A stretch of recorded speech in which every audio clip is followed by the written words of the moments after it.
In today's video, I will teach you how to make a clipping mask using PicMonkey. Let's get started.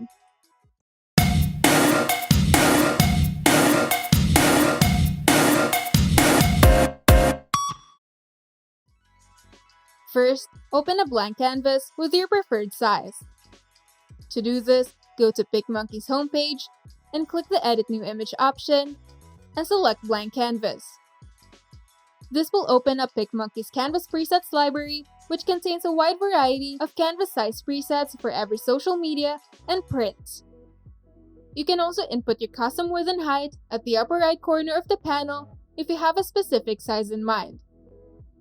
Now, just click on the Make It button to open your canvas in the editor. First, you have to start with the text. To do this, go to the sidebar and open the Text tab.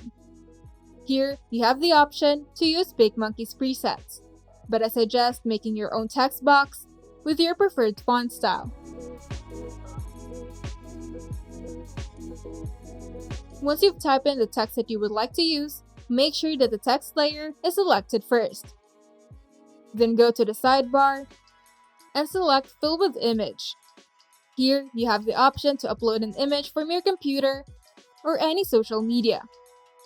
And once you've uploaded the image, it will automatically fill the text layer that you have selected. At this point, you can still change the font style and size of the text if you want. You can also move the image around by simply going to the sidebar and select Edit Image Fill. Here, you have the option to adjust the saturation of the image, rotate it, flip it horizontally or vertically, and replace it or delete it. You can also move it around and scale it to your preferred size. You also have the option to make the text curved by going to the sidebar and selecting the Curved Text option. Here, you can decide whether to make the text round or arched. You can also adjust the curvature of the text in the slider. To add shadows and outline, simply go to the sidebar and select Shadow and Outline. Here, you can add either an outer or an inner shadow, or you can add an outline. Now, just play around with your design until you're satisfied.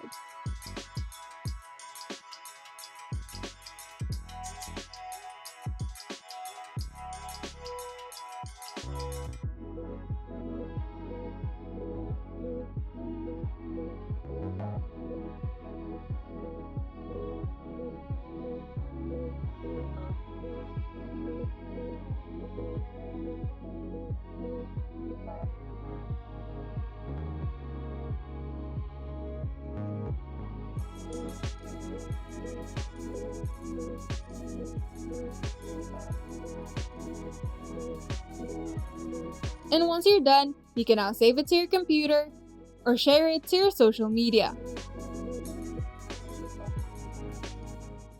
If you find this video helpful, make sure to leave a like and subscribe. And if you want to see more tutorials, turn on the notification bell to get notified whenever we upload new videos.